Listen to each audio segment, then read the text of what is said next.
Closed captioning for great tastes is presented by Manitoba Pork, locally grown, globally preferred.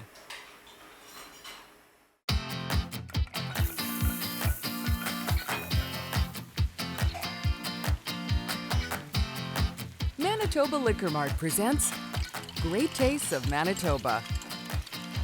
Great Tastes is brought to you by GreatTastesMB.ca. Local farms, local foods.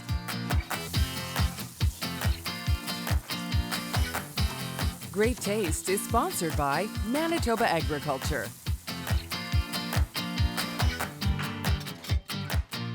Welcome back to Great Tastes of Manitoba. My name is Des Daniels, and tonight it is all Italian-inspired here with Manitoba Pork. We welcome back Susan Riese. Hello. We're going to go over your recipes in a second. And of course, we have Aaron Allblast here, Manitoba Liquor and Lottery. So this is going to be a super fun night. That's Amore. I had to sing it just the one time. Had to get that in. Yeah, I had to get that in. We got it out of the way.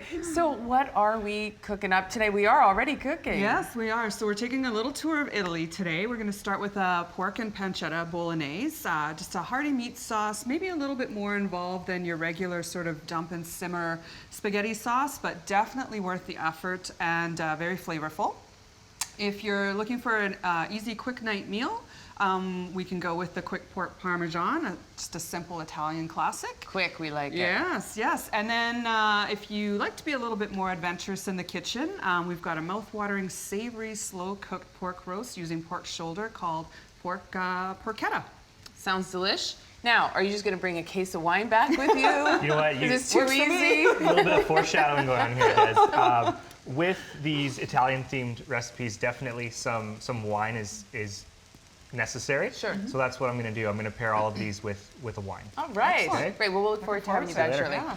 Here we go. Number one, we have our Okay. pork and pancetta bolognese. Now, the first thing we Yes. wanted to mention is that you have a cookbook. Of course, you can get the recipes on GreatTastesMB.ca, but you also have something a little extra for everyone. Yeah, so we have our Flash in the Pan cookbook, and it's got some great skillet recipes in it, this being one of them. So if you're interested in getting a free copy, feel free to call our office for that at 204-237-7447, or you can email info@manitobapork.com.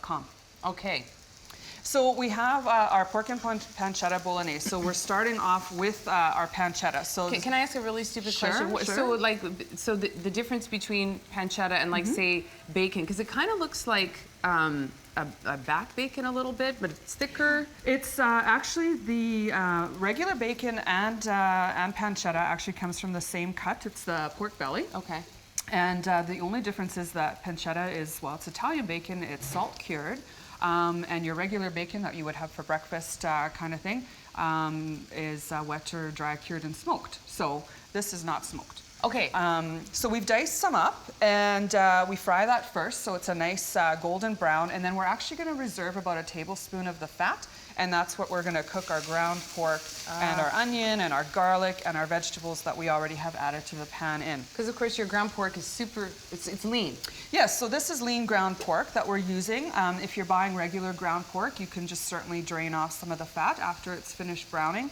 The great thing about ground pork is it's really flavorful. It's going to just add a different dimension to your ground meat dish. If you're used to using ground beef, that's totally fine. Maybe just even substitute half with ground pork just to give it a bunch more flavor, little versatility. And you know, it's all in the fat is great, right? Because it gives it the flavor. So Fat is good. so we've had this cooking for about 8 to 10 minutes, just until our vegetables, our carrot and our celery are a little bit soft. Peak of the market, of course. Yes, and now we are going to add our marinara sauce. So this is just purchased marinara sauce. Nothing fancy about that. So you don't have to make your own tomato sauce unless you're so inclined. I'm gonna put that in. And then we've got some dry white wine. Okay, so here's what I do. If I ever have any the wine that's been sitting in my fridge, maybe a little bit of leftover wine, if there ever is any, which is never, I guess. Never. But no, I mean, sometimes I think I tend to go cheap with the wine sometimes, but I've sort of heard that it's kind of nice to cook with the kind of wine that you would actually drink. Sure. I mean, there's nothing better than drinking wine while you're cooking. We'll have to check in with Aaron on that later to see if we're on the right track here. Yes. But anyway, that looks marvelous. But yeah, a dry white, and if you don't want to use wine, you can always substitute chicken broth, so that's an option as well. So we're going to let that simmer for a few minutes, and then we definitely want to add our pancetta back in. Don't want to forget about that. There would be about half of that amount left if I was cooking, because I'd be like sniping it, you know? Yeah, snack food. Yeah, exactly.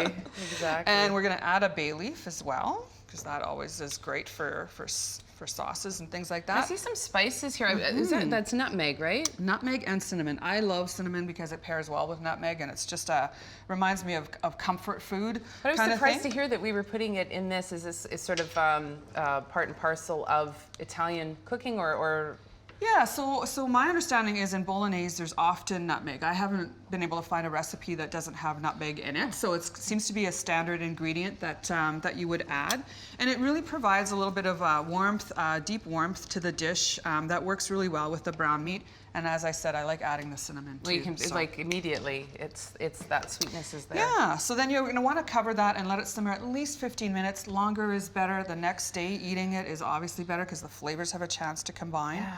And then there's a couple of other things you can do with this if you want to elevate this dish up. You can sprinkle on a little bit or drizzle on a little bit of flavored oil. Am I doing this? Yeah, so this is a Tuscany oil, and then basically just garnish with some fresh Parmesan and some fresh basil that you would just tear up. Okay, well, and then give it a try. I'm gonna try it. Serve it over your favorite pasta, and you're good to go.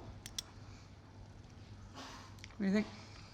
Like that cinnamon right away is like boom. Yeah, oh. and the nutmeg too. Ever so good. Yeah, you can put that on the Rede-Made noodles. Of course, these are local. They're from Winkler, handmade. That would be extraordinary with this dish.